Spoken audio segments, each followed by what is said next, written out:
Hunter has survived in this wasteland for a little over a month now, and with our recent adventures and recent gains of Denari, we do know that the Forge of Wonders is currently sold out on Denari. So even if we were to gain more Denari, we wouldn't actually be able to sell anything to them, at least in the short term. So one thing I would like to do today is that we would like to work on our base a little bit. And there's two major things that we would like to work on. One is something I actually made a little bit of preparation from, and this was suggested heavily in the comments, is to have a root cellar for our food. So it was actually pretty easy to get the ingredients for this. It was just rocks, planks, and piles of straw, with a little bit of digging and hammering available, but it will make a storage cellar for preserving our food for a little bit longer. So we're going to go ahead and move everything out of the improvised shelter that we had before, and we are going to deconstruct that. With the shelter deconstructed, I do think that we actually have to build a deeper pit. So let's double check before we actually do that. Now we need a full pit. So we'll go ahead and whip out our shovel and get even more dirt. We're still looking for a solution for how much dirt we have, that's for sure. And we'll go ahead and build a root cellar. It looks like we can't move into the square, so I'm guessing that's what we're going to want to do is just store things in there. Yeah, okay. We did just accidentally store a bunch of soil in there. With that, theoretically, that should make our food last longer. And I like the idea that Hunter is also storing their books down there, because it is a nice little safe place outside of the rain. The other thing we are going to start working on is going to be a little bit more complex. We want to get a forge going, anvil and forge. That will give us access to a lot of things to start working on armor and start working on enchanting. So in order to get a bronze anvil, the major thing that we need is 90 chunks of bronze. But there's a larger problem with that. If we go and look at our bronze recipes, we actually don't have anything in here to tell us how to make bronze, which means that we need a recipe. There's a lot of sources for that recipe, but one of them I do know is a history book, and you can usually find those at libraries. So we went ahead and marked a library, which is on the northeastern part of town. So we're going to be heading there pretty fast, pretty early today, and that's going to be one of our first tasks, is to head there and make sure that we can find that recipe. And along the way, we're going to want to get some copper as well, because we do actually have some copper. Yeah, about 198 and then 11 chunks. But we're going to need a lot more. One of the first things we'll want to make once we have all of this is that we do want to make a copper infusion bracelet, which means that we have to make a copper bracelet first. The infusion part is very easy. It's just a very simple chiseling of a bracelet once we get it, but we need the anvil in order to make the copper bracelet in the first place, or a lot of luck. And the infusion bracelet will allow us to start enchanting things. And with some of the books we got earlier, we can actually start giving those +1s and +2s that we found on a lot of different items to things that we find in the future.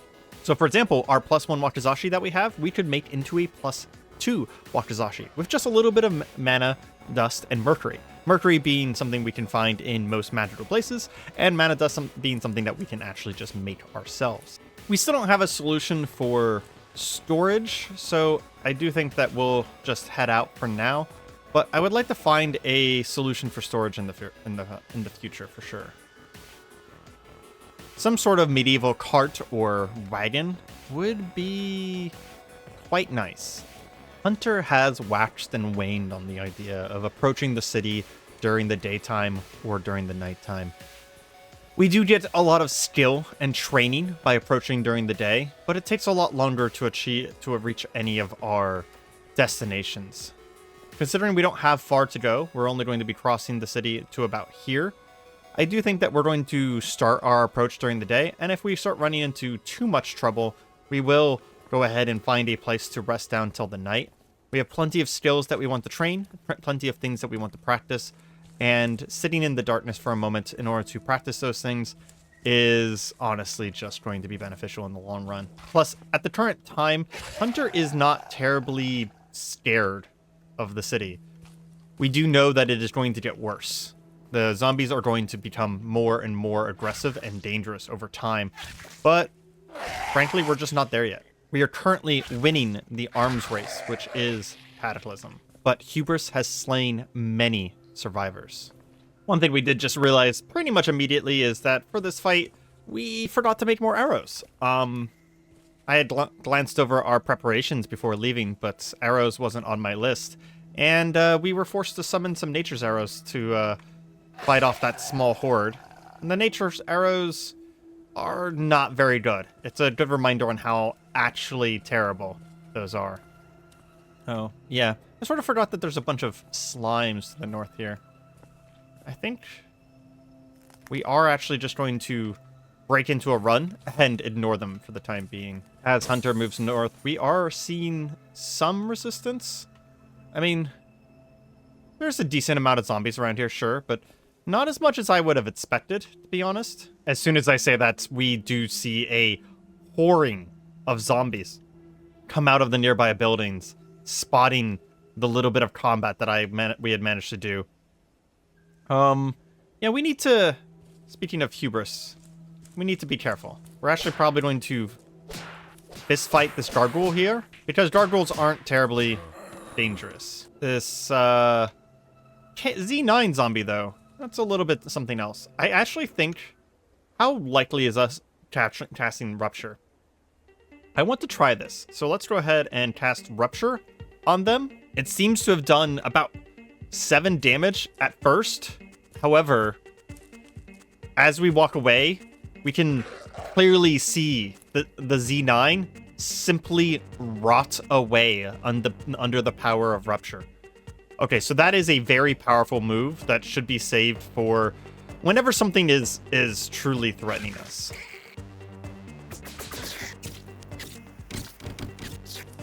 Taking down a few more, we are starting to get surrounded, which I am actually going to take advantage of. We are going to cast... let's make sure we get a good line of shot here. We're going to cast some root strikes here to try and take out more than one zombie at a time. Aiming down the crowd here. Yeah, there we go. We put minor bleeding on a few of them. And then one more root strike. Gets several of them down. We should be able to punch this guy down. The tough zombie is heavy bleeding, so a arrow to finish him off should be enough. Heavy arterial, yes. Make sure to start getting into the practice of not putting more force into each zombie kill than we actually need to. Quick and efficient. Go ahead and kill the slime. Maybe not. As we try and punch at the slime, our heavy crosses do nothing to it. So I'm guessing that he's going to survive. Hit a few aspirins for our pain, and let's move on. Damn.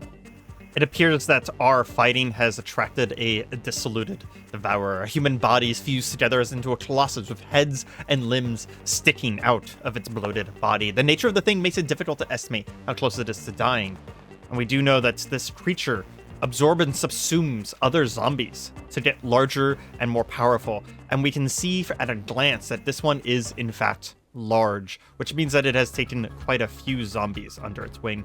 I think that this might be an opportunity for Rupture, but we're missing the slightest amount of mana to cast Rupture. There's an Animus spell that will allow us to sacrifice blood for mana, which is something that we might want to do in the future. Stormfist cost takes 5 seconds, so we won't be able to do that either.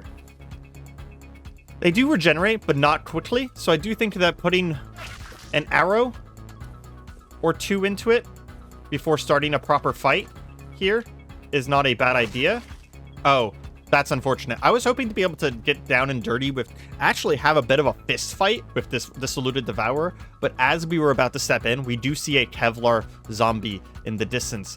We need to watch out to make sure that we take good fights here. And with a Kevlar zombie in the distance, we're going to be having a hard time damaging that Kevlar zombie.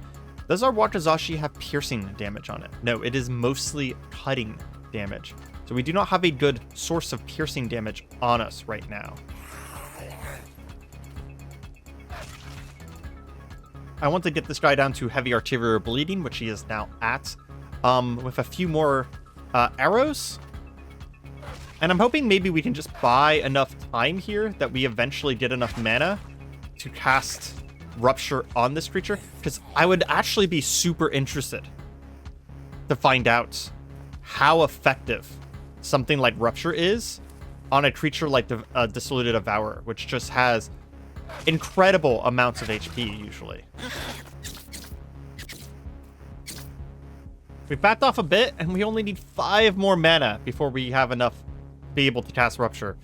So let's go ahead and take down this Feral and this Tough Zombie, and hopefully we get enough. I think a good idea is, well, I was about to say step in here and get a long stick from one of these curtain rods. The idea being that we're going to lock the Dissoluted Devourer in place while we do this experiment. We'll go ahead and take down this curtain and cast Harvest of the Hunter. And a Snot Gobbler found us, so we're going to back away and cast it again. Oh, but if we cast Harvest of the Hunter, we're not going to have enough mana for... I almost did a very bad thing there. We're not going to have enough mana for Rupture. Okay, so we're going to ignore that, and we're just going to have to deal with it in a little bit more of a normal fashion. Let's get rid of the Snot Gobbler first real quick. So there is the large Dissoluted Devourer. We're going to let it get in and cast Rupture. So the initial hit of Rupture only hit for 5 damage, but if we check Rupture, it will last 13 seconds. So let's check its HP every once in a while. And it should still be under the effect of Rupture. It does look like the Rupture is not high enough yet to have killed it. The Rupture is likely have worn off by now, but hopefully it removed some of its bonus HP that it had, so that we can finish it off with arrows at this point. It does seem like punching is not an effective way to kill this thing.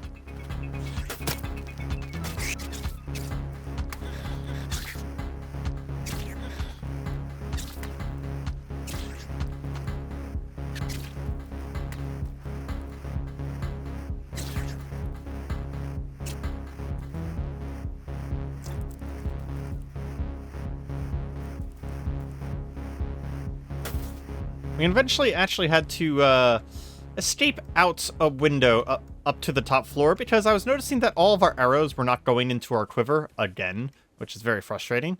And we were struggling with managing to fire our arrows at people in a timely manner, which is why we got the quiver in the first place. So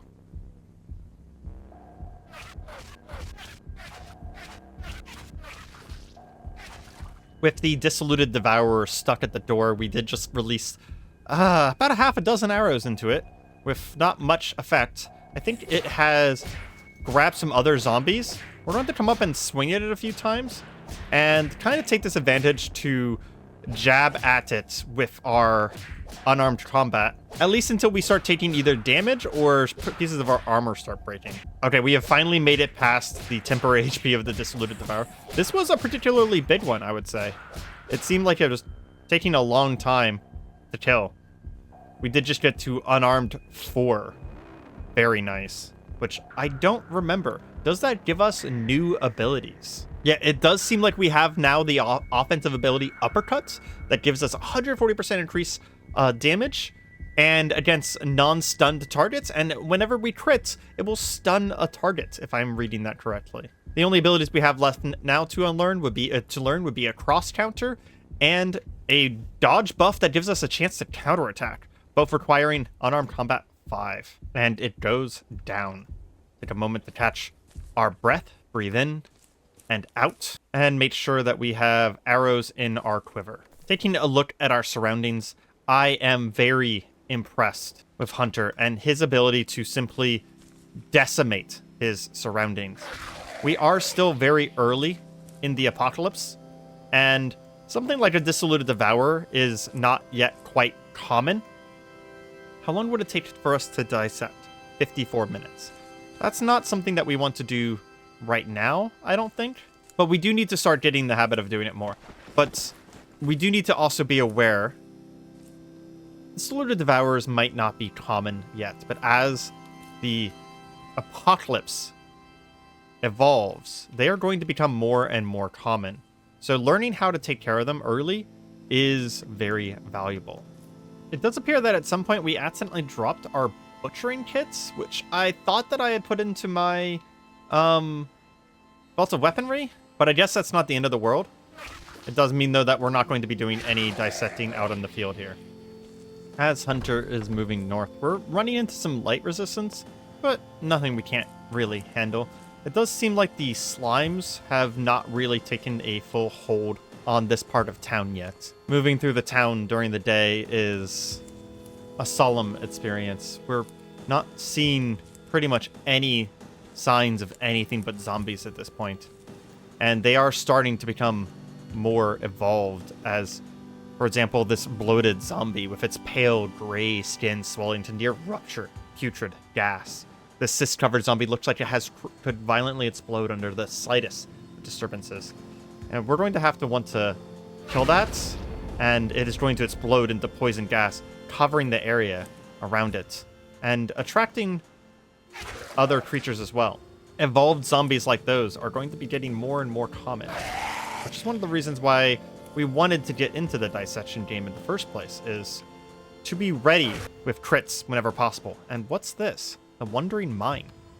Some sort of interesting book. We'll go ahead and take it. And we tried to take it, but apparently picking up a book off the ground costs so long that these zombies managed to get to us.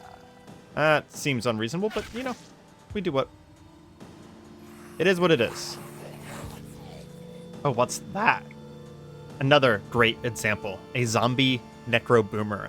At first, this creature looks like nothing more than a grotesque and illusionist husk, bloated and punctured by jet black pustules. When approached, its glowing red eyes and an arching grin take form. Its skin tears and its guts teem with unmatched fecundity, as its gaze inspires fear of nothing less than cosmic, inhumane ecstasy.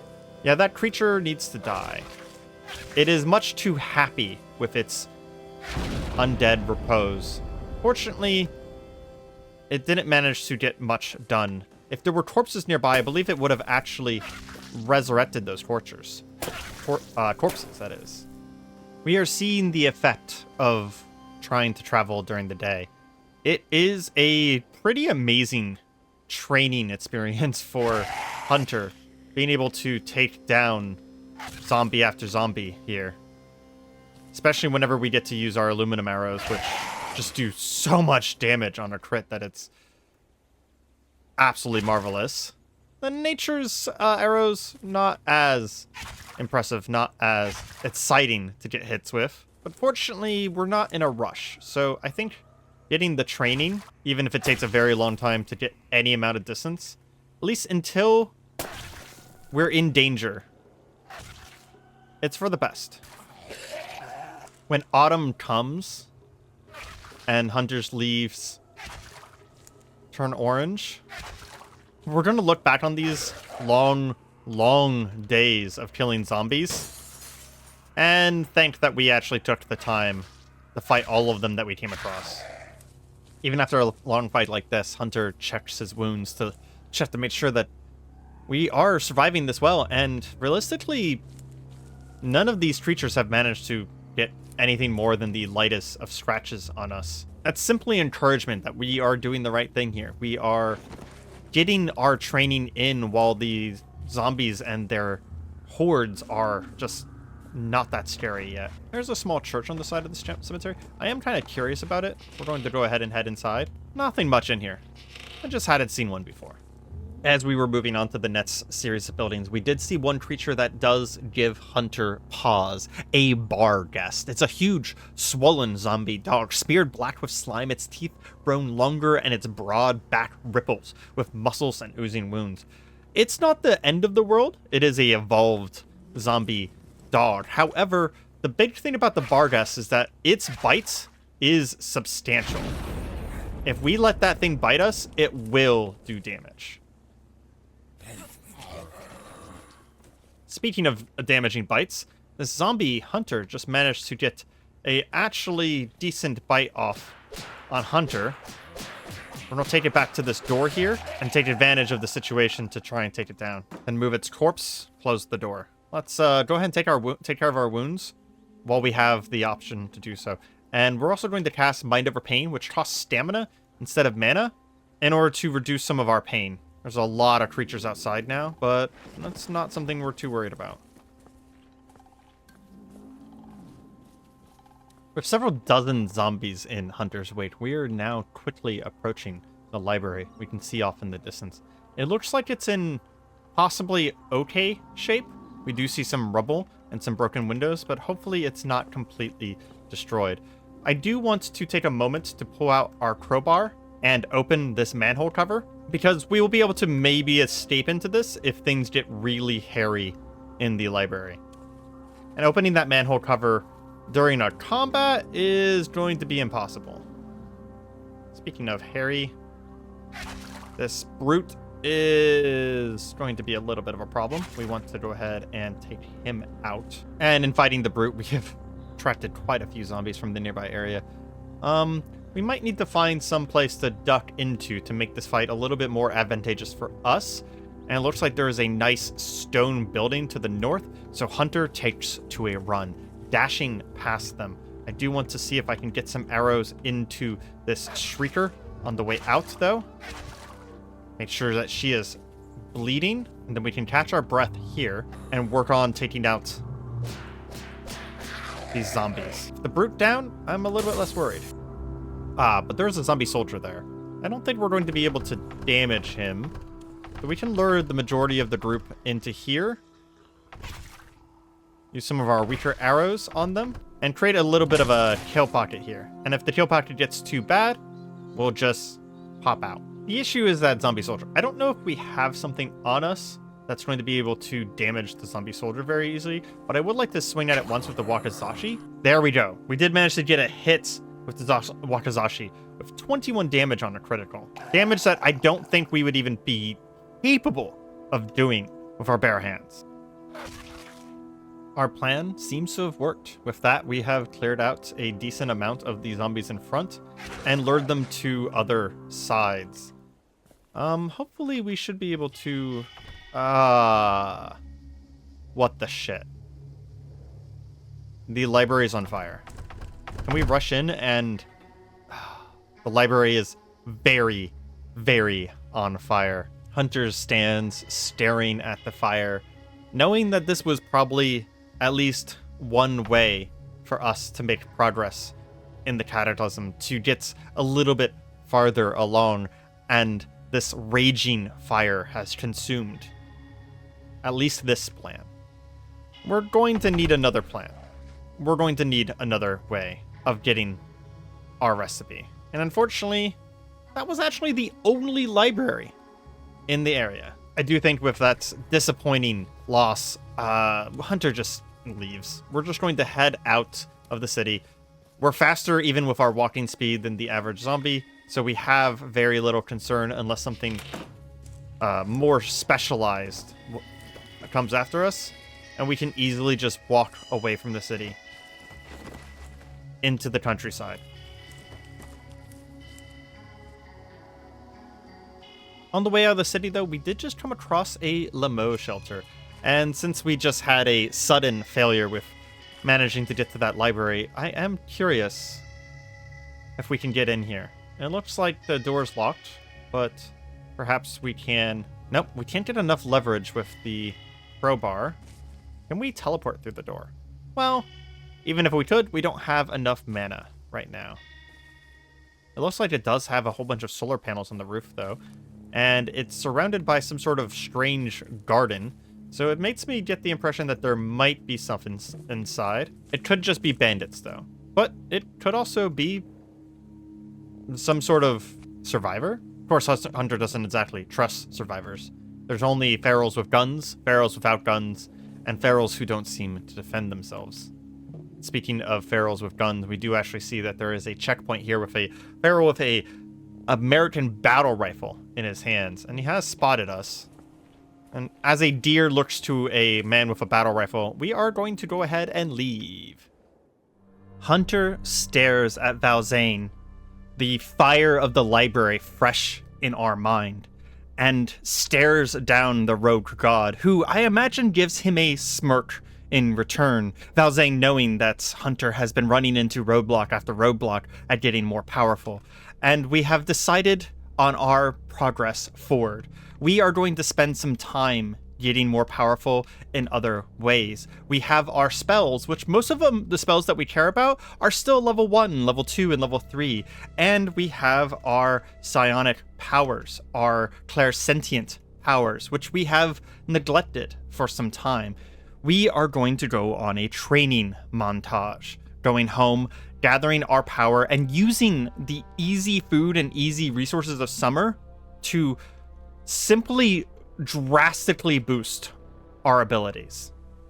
Before we begin our progress here, though, I was recently informed of something that we can do. So in one of the basements, we did actually find a wizard basement with the translocation gate in there, the geospatial systems line of linearity.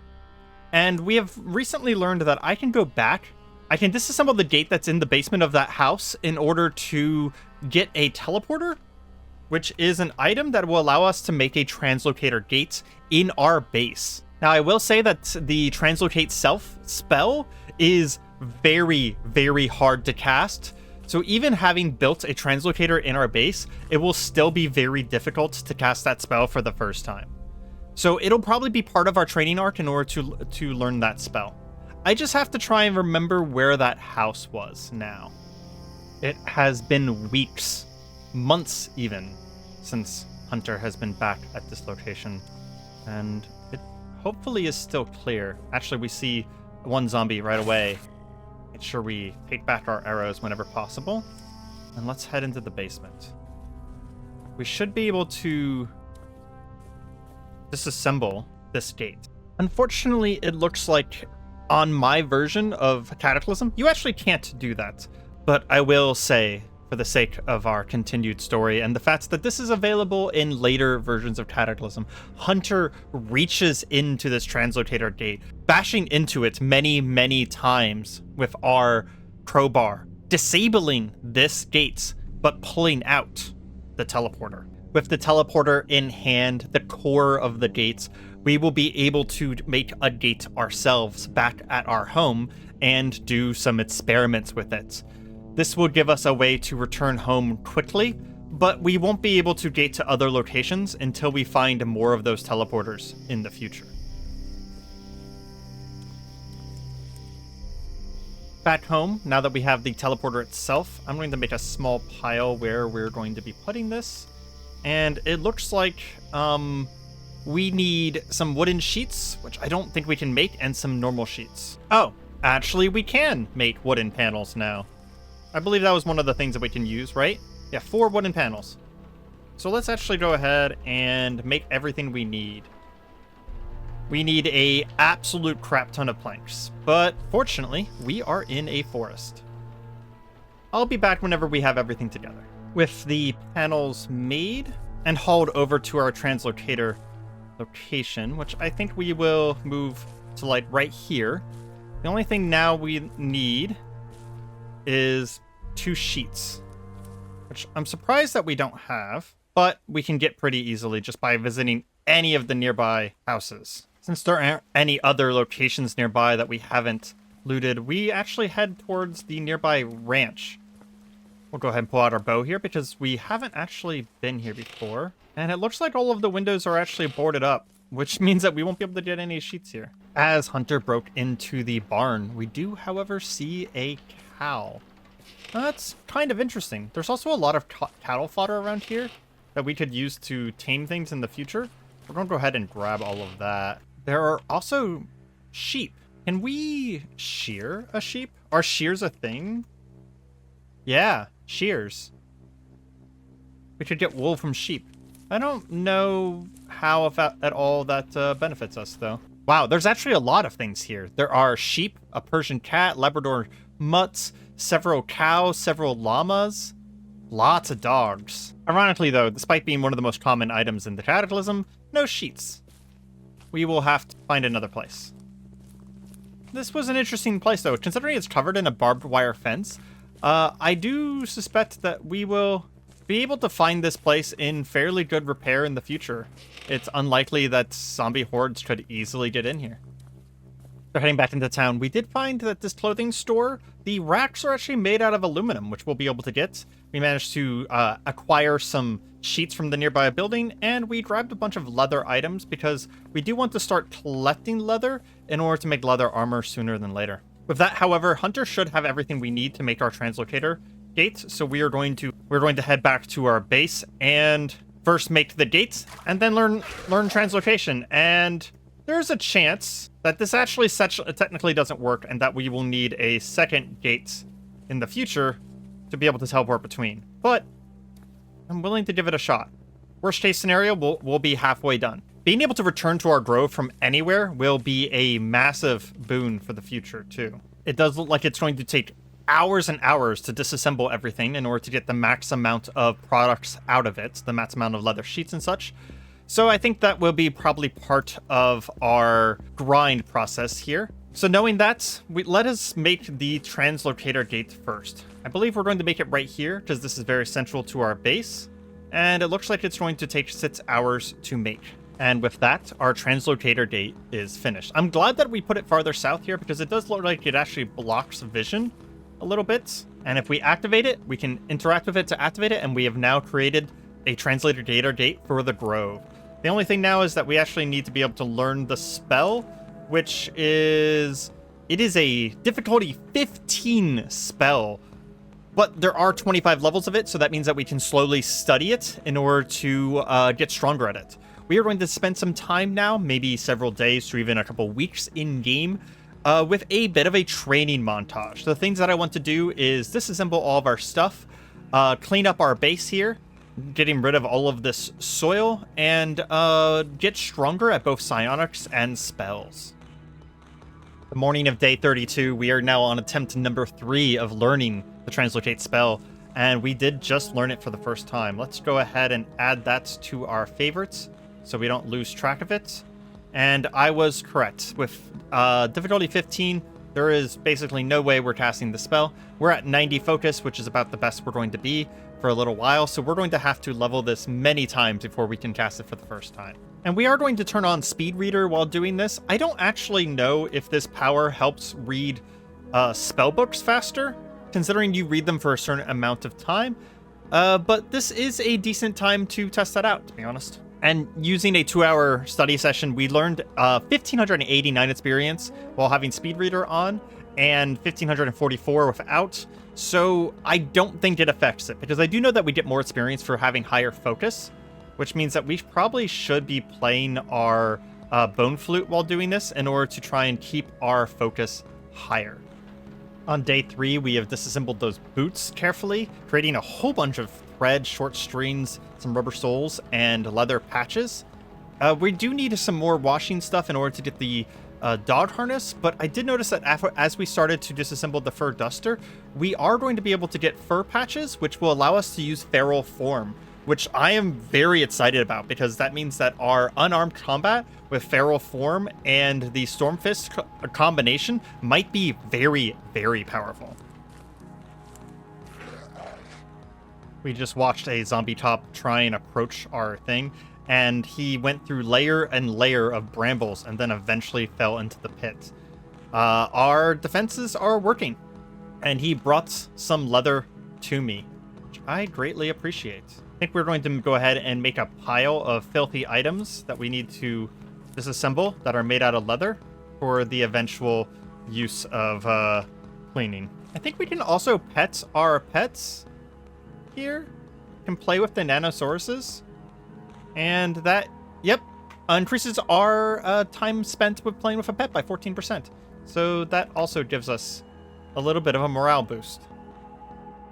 On day 4, we are still working on our disassembling the coat, and we've gotten the translocate spell up to level 4, which I believe is also increasing our spellcraft. Yeah, we're already up to spellcraft 7 from 6. There we go. We finally got that done. We have 39 fur patches now, and I believe if I pick up these fur patches, that should be all I need to cast feral form. Despite the fact that we have the fur patches, we don't have the ability to cast it still, and I'm not sure why at this point. We have bone. Oh, it's because the bone isn't in our inventory. So we're going to go ahead and cast this for, I think, maybe the first time. Just like the werewolf form, our Rain of Protection and Rain of Speed have dropped off, and we have gained new abilities. We have a snarling voice now, which makes us unable to speak to people. We have canine ears, letting us hear at greater distances. We have claws, which will help us do some damage. We can look at those in a moment. We're lightly furred, protecting us from attacks and cold. We're also a persistence hunter, which means that our stamina is going to come back very, very quickly. But we're also badly deformed, a carnivore, a slow reader, and smelly. So we definitely can't do any actual work while in this form, and it's going to last 20 minutes, so not nearly as long as the other one. So Feral Aura at 1100 turns. But it does mean that our claws now are able to do base 9 damage, which will be a lot more damage than what we were doing before. I am curious if Stormfist also works. And it also lowered our intelligence to 7, which is a lot more reasonable. And we can also cast Stormfist, which, let's see if we can figure out what the damage on that one is. It says that it's only 6 damage, but I believe with how unarmed combat works, since the claws and the Stormfist are on me, they should actually do some damage. I wish we had a target nearby in order to test these on. But we can see claws on our creature, on Hunter himself, and very silly little dog ears. With the leather we got from our disassembles, we can actually make leather light guards now, which I think are going to be better than what we're wearing on our legs right now. Also, they'll be brand new and they won't be made out of more modern materials. So since that's going to take 23 hours, that's going to be the next thing that we work on in between. We have actually seen several zombies now near the base. I was actually hoping that we could run into one of them out in the wild here and try the feral form on them. It only takes 4 seconds to cast. There's also a crow here. Can we use bird food? Hey, we can tame a crow and we can play with it. We have a pet crow now. Very nice. We'll go ahead and take that back to our base as well. Because the crow can fly, it actually will be able to follow us very easily. And I think that's Hunter appreciates the companionship of the wild creatures. And will probably, it's also not going to fall down the pits like our Nanosauruses would. So I think we're just going to let it follow us around for a little while and not to worry too much about tying it down anywhere. Bright and early with our crow friend in the morning, Hunter has been spending his days working on crafting these leather arm leg guards, and then his nights reading. We still have a huge backstock of food, so we're not worried about food whatsoever. However, on day 35 of summer, we do hear the air hum like a wire stretched taut and on the verge of breaking. Any moment something's going to snap. We know what that is. That is a portal storm. We are actually going to immediately abandon our base, which has no cover, and try and head for... Oh, there it is. Somewhere nearby, a tiny cataclysm has begun. Can we spot it? Seems like it is to the southwest of us. We want to avoid the center of the storm if at all possible. So we're going to head north a little bit and see if it can get away from it. And we want to head indoors.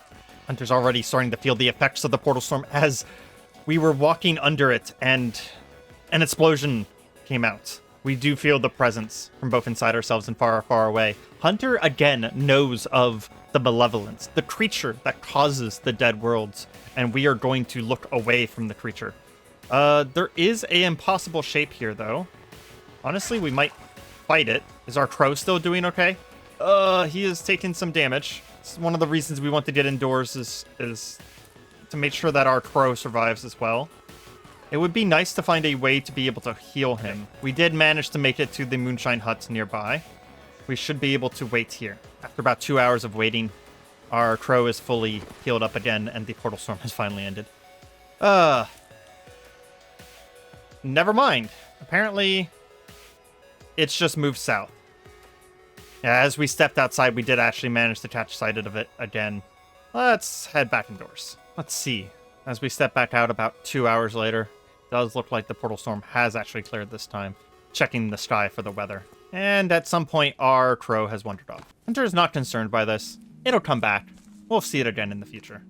At the end of day 35, we have managed to get Translocate Self up to level 6, and it is still too difficult to cast. Our spellcraft is kind of going up very slowly at this point. It's at 47% on level 7. We were at about 80% on level 6 whenever we started doing all of this.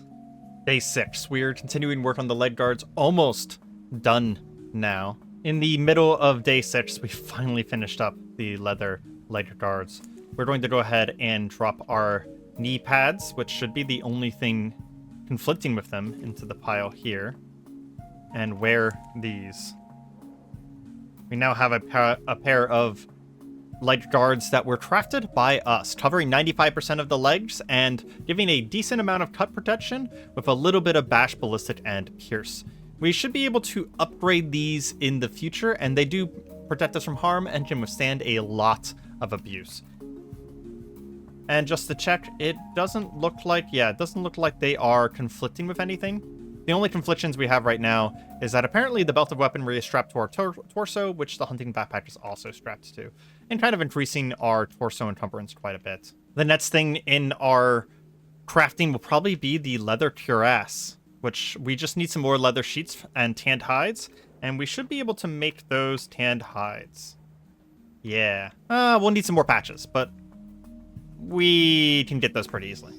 At the end of day 6, we finally got up to level 7 in Translocate Self, and the reason why that's important is we now have a chance to succeed. We're going to go ahead and get our focus up with our holy symbol. Hunter praying on his little piece of bone charm, and then we are back down to a 95.9% failure chance. That's not bad, all things considered. We're going to go ahead and play our bone flute, and we're going to try and cast this until we actually succeed. It's only about a 5% chance to cast, but we really want to try and see what happens. There we go. So we're only standing 10 feet away, but once we successfully cast Translocate Self, we were able to teleport to the translocator gate in our base, which means we can now teleport back to our base from anywhere in the world. That is very, very valuable to us. Now, the only problem with that is we will need to find more transporter stones if we want to make any of these gates anywhere else. So this is essentially only a return home. We will still have to go out into the world to explore, but it does give us the confidence to be able to go farther with our explorations. And it does take a long time to cast, taking 1 minute at each attempt and only a 5% success rate. Does mean that we'll probably want to level this up more in the future, but since it is at least successful now, I believe Hunter is going to be trying to focus on other things to level up for the time being. The next thing I think we're going to work on is going to be our awakened clairsentience abilities. If we get these up, especially things like Aura Sight and Discern Weakness, which are higher level powers, we will be able to increase our chance to learn newer abilities in this tree of psionics. Unlike reading books for spellcraft, though, we can't sit here and train psionics all the time. We need another thing to work on the side, because even after only about 1 or 2 hours of meditating on our psionics, we are starting to get nether attunement as a side effect of our psionic training. I do think, though, that means that as soon as night falls, we will go into town and get some soap in order to wash the rest of this stuff and get enough leather to be able to work on our leather armor cuirass. And since we're heading back into town, in order to get some soap for washing our leather, we will check all these bodies for anything made out of leather to try and get more, because I'm sure we're going to need more and more as we go.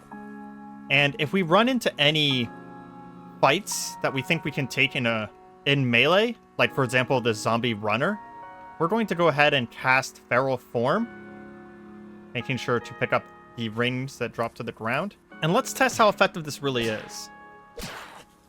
Oh my gosh, with the claws, now whenever we punch, instead of hitting for 3 or 4 damage, we just hit for 16 damage. Taking him down in 2 or 3 punches alone. That is really nice. So taking down 2 more zombies, incredibly quickly. I do think that feral form plus unarmed is going to be our go-to for combat. We just need to keep a decent amount of a decent amount of fur on hand at any given amount of time. Fortunately, the fur's not that heavy. Even 33 fur patches is just not that bad to carry around. So that's about 11 more casts of feral form. And with fur coats being a way to get more, we do have a good idea of how to get more in the future. Once feral aura wears off, I actually would like to cast it again, refreshing the duration, and then attempting to have Stormfist going at the same time. And we need to find like a basement. I'm not actually managing to find soap in any of these houses. Speaking of, these basements often have some nice stuff in them. Oh, hey, there's an army jacket. Oh, it's made out of synthetic. It's not a real leather jacket, unfortunately. Some tin powder, though. That's useful. And super glow. There is a feral there. We're going to cast Stormfist, which lights us up. Whenever we jab them, we do still only do 11 points of damage. Maybe we have to equip the Stormfist. Whenever we equipped it, it said it's not a valid boxing weapon. So let's go back to wearing it. We hit it several times, but it doesn't seem like the Stormfist was increasing our damage. We uppercut it and jabbed it, but we didn't even do any lightning damage. So I'm a little confused on how that works. The other thing I just realized is that we actually can use feral form as well in order to carry more items. Because we just ran out of carrying capacity. But we can feral form in order to pick up more of this soap, which we did finally find some soap. Thank goodness. Because it raises our strength to 10. So, and our dexterity to 12, which it's not a huge increase in strength, all things considered, but still very good. Okay, we should have more than enough soap now. As just kind of another experiment, I actually do want to head up to the roof and cast Translocate Self. Never mind, it costs 700 mana. We do not have that. We will walk home. Day 8 begins with us finishing enough tanned hide to be able to make the leather armor caress, or at least start it. We're pretty much just going to work on it whenever our Psionic powers are too overloaded in order for us to continue meditating on our powers. It will take many days to finish. On day 9 of our training journey, we have been working on Discern Weakness, which is our highest level clairsentient power. Sorry, highest difficulty clairsentient power. It actually is becoming strong enough that we'll probably be able to use it now. It has range of 4 when I've previously had a range of 1. So we will be able to use it on hostile targets, and we'll see if we can get some sort of benefit out of it. It would be nice to be able to use Discern Weakness on harder targets and then pepper them with arrows. So let's continue training it, because I would like to see it up to range 7 in order to be useful to actually use in archery. Discern Weakness is now up to level 7 near the end of day 9, and I'm very happy with it now. It has range of 8. Well, actually, it might not have range of 8, because we currently have Nether Attunement. So we'll wait until the Nether Attunement wears off and update on that. Okay, now without Nether Attunement, we're still in range of 7. We'll probably want a few more levels of this. There we go. At the end of day 39, we have finished our leather armor cuirass. I'm going to pick it up, and then we are going to compare the leather armor cuirass with what we currently have on our chest, which is the Kevlar vest. So the Kevlar vest is obviously much, much better at ballistic protection, but the vest actually covers a little bit of the arms and torso and has better bash protection. And we made it ourselves. It actually has better pierce protection too. In fact, the Kevlar vest is only better at ballistic and a tiny bit of bash. I think that we're definitely going to be going with the much better leather vest that we made ourselves. And let's see what it's clashing with. Wow, actually nothing. I really expected the leather armor cuirass to be clashing with something. One thing that I found interesting is that the bracers of lesser defense are actually strapped to us, and the leather armor cuirass is worn over our other clothing, which means that there's a chance that the arm guards are also worn over our other clothing. Yeah, coverage is outer, which means we could actually make the leather body armor, which combines the armor cuirass, arm guards, and leg guards into a full suit of armor, and I think there might be a benefit to that. Okay, so it looks like the encumbrance doesn't change, but the coverage does. So the leather arm guards would only cover 72%, but if we combine them with the body armor, it covers 90%. So I think that the body armor is eventually just going to be better. So we are going to work on the leather arm guards next, which means we need 4 more tanned hides. So far, these 9 days have been incredibly productive, as we've managed to get a lot of things done. Day 10 now, we have the tanned hides done, and we are going to continue working on our psionics. With Discern Weakness only having a range of 6, we want to try and get that up higher. Look at that now. So Discern Weakness now has a range of 7, and we can go out almost as far as the screen, which is around the same range as our bow's effective range. So this is a pretty good place for us to stop there. I think after that, unfortunately, Aura Sight's not very useful for Hunter, but we do want to level everything up whenever it comes to psionic powers, because it'll increase our chance to unlock other things, and it will also get our meditation, our metaphysics skill up higher. We're starting to get pretty dang good at leather crafting, as we just made this pair of leather arm guards in a single day, going ahead and putting them on and favoriting them in case they ever get ripped off of us, and once again checking. Yep, it doesn't look like we have any overlap, although our encumbrance is starting to get a little bit up there in some places, but not so bad that I consider it a significant issue. It does reduce our movement speed, but we have some bonus movement speed in the first place, so I'm not too worried about it. And finally, we can put together our leather body armor, which, since we're just sewing together the parts, looks like it only takes about 20 minutes. I am worried that this is going to be a bad idea, and we wasted like a week trying to create these, so we are actually going to quick save before this one. Oh, this was a great idea. Look at how beautiful that looks on our sprite as well, especially with our bow out. Let's go ahead and check as usual. Yep, it looks like it's not causing too much more encumbrance. Our left arm is having a little bit of a problem, but I think that's just because, yeah, the leather body armor is a 7, and the bracers of leather defense is a 10.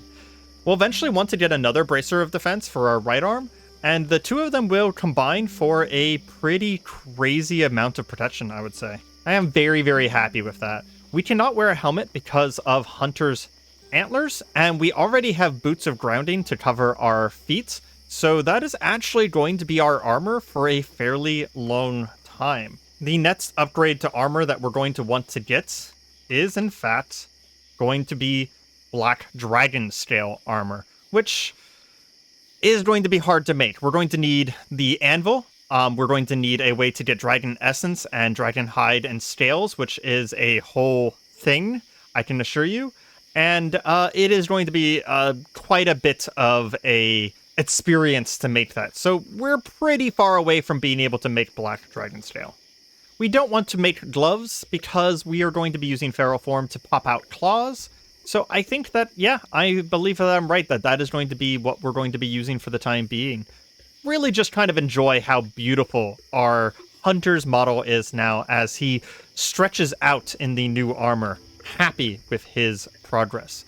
We did manage to get Aura Sight up to level 5 as well, which, again, we're not going to be using it too much because he doesn't really care about other people's emotions. So we'll probably level up some Speed Reader, Premonition, and Night Eyes, trying to just get everything to level 8.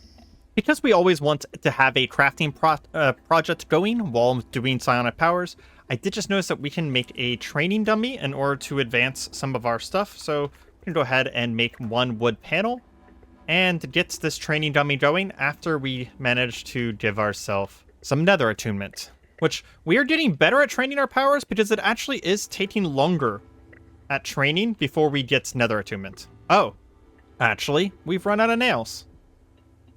So we'll just go ahead and favorite that one and work on something else.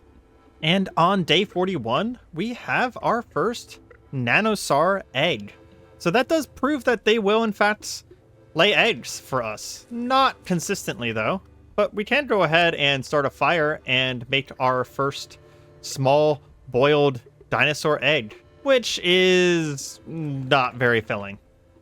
That's not going to be a significant amount of food for us going forward, but it is good to know that we have it. While I was going through recipes, we also found that we can, now that we have a copper circlet that I made a little bit ago, we can actually make a magic circle. So we need a mop, some candles, and some crystallized mana. The horse scroll that we got earlier was actually a huge boon, as that was one of the ingredients that I wasn't sure how we were going to get easily.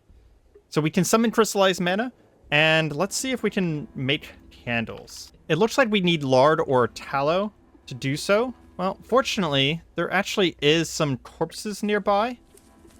We can go ahead and chop up, and we probably wanted to dissect these anyways. And let's see if we can make some human tallow. Is tainted tallow fine? It looks like tainted tallow is fine. It does look like that, unfortunately, because we got it from a zombie, the tainted fat is already rotten. So we might not be able to get tainted fat that way. But this is, I will say, a good source of sinew, so there's at least that. And we can use the tainted bones for feral form, although we're not really going to have any issue with bones. And as we were disassembling some of our leather, we finally got a new insight. You can greatly enhance your vision, making ranged combat much easier as you're able to pinpoint exactly where to shoot. We're going to finish our disassemble and then check out that new power. I am so happy that we finally unlocked a new power. It looks like we have a new power that is going to be called Marksman's Eye. As we meditate, all of the pieces finally come together, and Hunter has unlocked the Marksman Eye power. Let's take a look at that.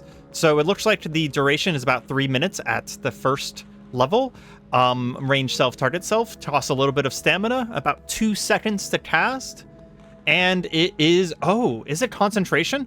Oh, heck yes. Movements seem to slow, distance narrow.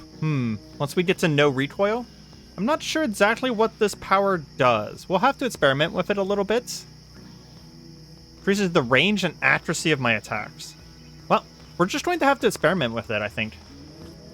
No matter what, it is obviously an archer power, and even if it's not always immediately apparent, every single power in Mind Over Matter is useful. Well, now's the time to do it. We had a feral elf cross our bridge, which I forgot to close. We are going to activate Marksman's Eye, and we're going to step slightly south so that we don't hit the Pentaceratops by accident. It's hard to tell exactly what we might have been getting out of that, but we did just take down that elf with absolutely no issue. We'll go ahead and fall the body over. And do elves give us unique butcherings? Near human biology. Yes, it does. However, there is another feral elf. I'm actually going to activate our Night Eyes as well. Oh, I was going to do that in order to try and see if we can fire at him from farther away. But it does seem like that didn't work out. We're going to pull our bridge down a little bit here, so that we're not just inviting ferals into our home. And we're going to dissect both of them. Looks like they only turn into butchery refuse. Interesting. Yeah. It is interesting to me that they don't have any stringiness in them.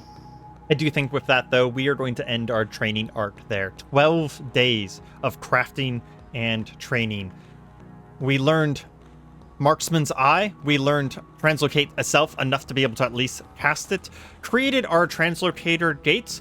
We created a full set of leather body armor, which again really drastically improves how our character looks. On top of that, Hunter has learned Discern Weakness strongly enough to be able to use it in combat. So I'm curious to see how Hunter's Marksman Eye and Discern Weakness is going to be able to completely destroy some enemies.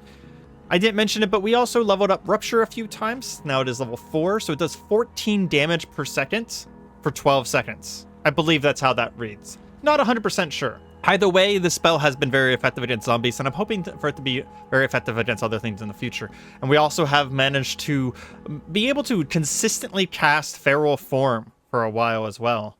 Although we currently don't have enough mana, I believe. With that, we are going to drift off here. I hope you have enjoyed today's episode. I like how much progress we made, and in the future, I think we are going to move on to some exploration.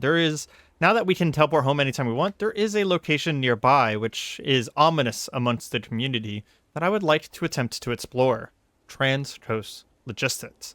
Now, our time there might not go well, but I would like to at least see it, as I myself have never visited this location. If you have enjoyed the episode, please feel free to leave any suggestions in the comments. Don't forget to subscribe if you want to see more, and I hope you have a good night. For as always, there are dark days ahead. Goodbye.